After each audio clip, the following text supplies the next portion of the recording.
When we first sat down here, we all had the same feeling. We felt like this little space could never have held our house. We even faced the couch the same way it was facing when a house was here. After all this time, we still can't believe it's gone.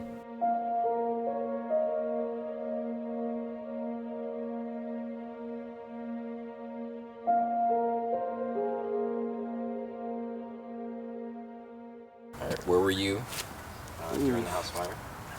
During the house fire, me and Josh were playing. GameCube. playing Super Strikers. Today we're going to cover a few stories involving people you haven't met yet. So, to spare you the confusion, let's introduce the whole family. This is my mother, who hails from Jamaica. This is my dad, aka Chuck Norris. That's me with hair. Wow. It's my sister, who is not in the show. There's John, who politely refused to smile for this photo. Here's Josh, who has moved to California. And here's Noah before the growth spurt. And last but not least, our brother Sammy. He's actually our favorite. And now that that's out the way, back to Noah. And then the smoke alarm started going off. And you know how it is. Like when this thing goes off, you just get a towel and just fan it away. He's like, dude, go get that. He paused the game and everything. I was scared to get. I thought that's so Josh too. Hey, go. Noah, go fan that. The only thing I was worried about, I thought he was gonna cheat and unpause it. Didn't know there's a whole no fire concern going was on. Directed back to the fire at all. There's like, this game has got to continue. So where were you during the house fire? I was at a girl's house. I was coming back from a girl's house. Typical for me at that age. When I got, closer to the house, you could see this pillar of smoke in the air. And so I was like, man, somebody's house is on fire. And I got closer and I said, man, somebody from my neighborhood's house is on fire.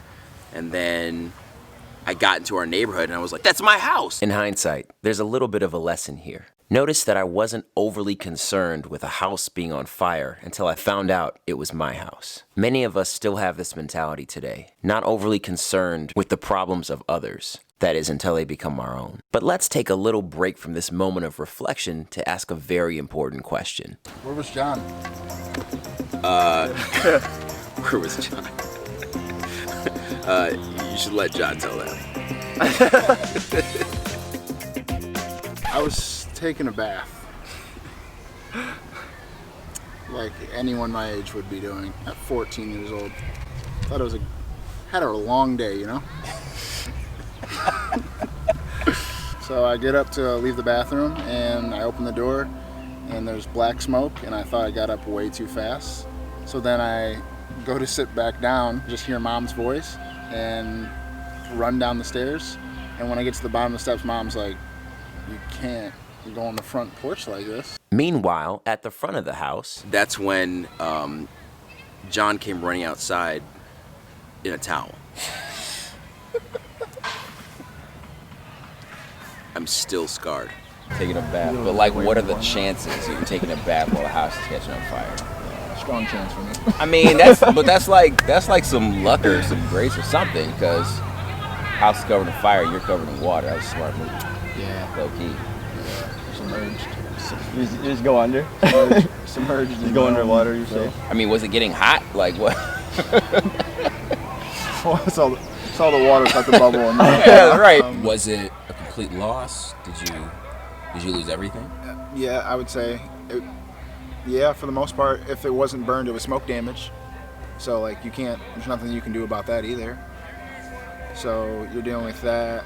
You're dealing with trying to salvage, like maybe something was like in a container somewhere, but nothing was really there. What did I lose? My GameCube.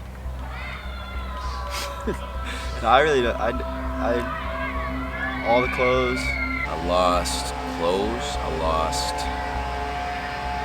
my instruments.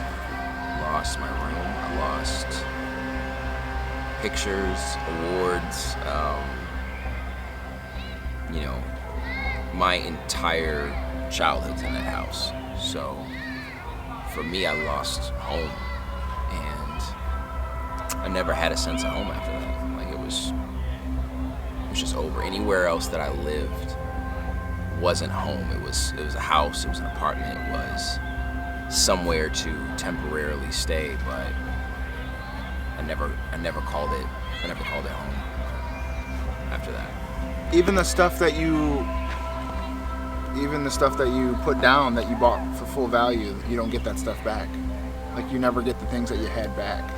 What they'll do, the insurance companies will give you something called depreciated value. And so if this shirt was in the fire, they wouldn't give me what I paid for this shirt, which is none of your business. They wouldn't give me what I paid for this shirt.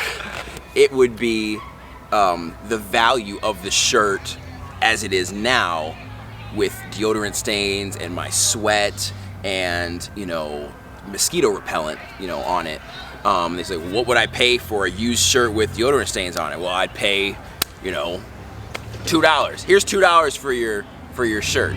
And you know, and the same thing applies to, you know, anything that we had in the fire. If you had a guitar or a bed, they'll say, all right, well, it doesn't matter what you paid for the bed, I'm gonna give you what a burnt bed is worth. And that's what you get for it. That is depreciated value. Yeah. So I feel like the worst part about like John losing his clothes is gonna be mine. The hand-me-downs. That's my whole wardrobe. It's wonderful to be able to sit here and reminisce with my brothers. But there's still so much we haven't talked about. The racial divide in our neighborhood, not being able to fit in with black or white people that lived around us. And most importantly, the ones who are responsible for the fire. The fire that leaves a family of 8 homeless.